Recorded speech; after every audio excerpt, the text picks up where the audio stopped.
So I had the tooth out because I had no choice.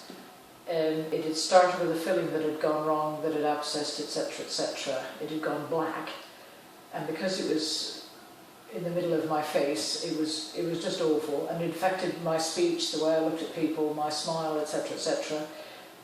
So I had no choice that the tooth was out, to be left with a big gap in the middle of my head, and I never liked the big gap in my teeth anyway.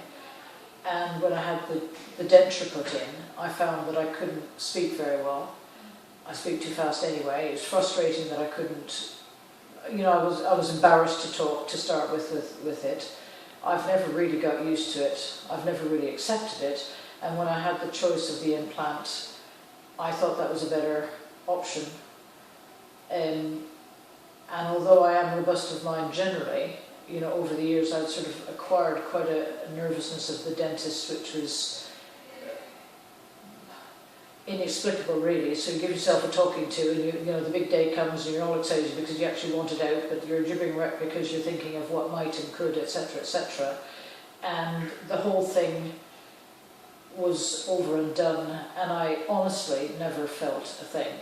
And the whole business, the worst bit so far has been the few stitches coming out, in that I could feel something, but the whole implant, the 3 hours in the chair, was no problem at all. I had no trouble with the aftercare. I looked a bit like the Grinch for 2 days after. Nothing to talk about, it soon went. And the whole thing has been completely easy. And I feel a bit silly for the stress I was putting myself into, just thinking about it coming up. Although I wanted it done. There was never any doubt about that. But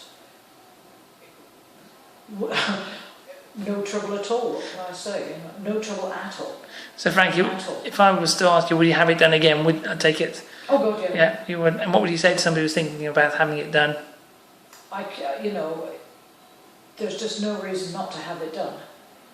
The initial injection is nothing worth talking about. Personally, I'm not nervous of needles. I know some people are, but it's such a momentary thing. And then you just don't feel anything. Fantastic. Thank you very much. Thank you, Frankie. It's perfect.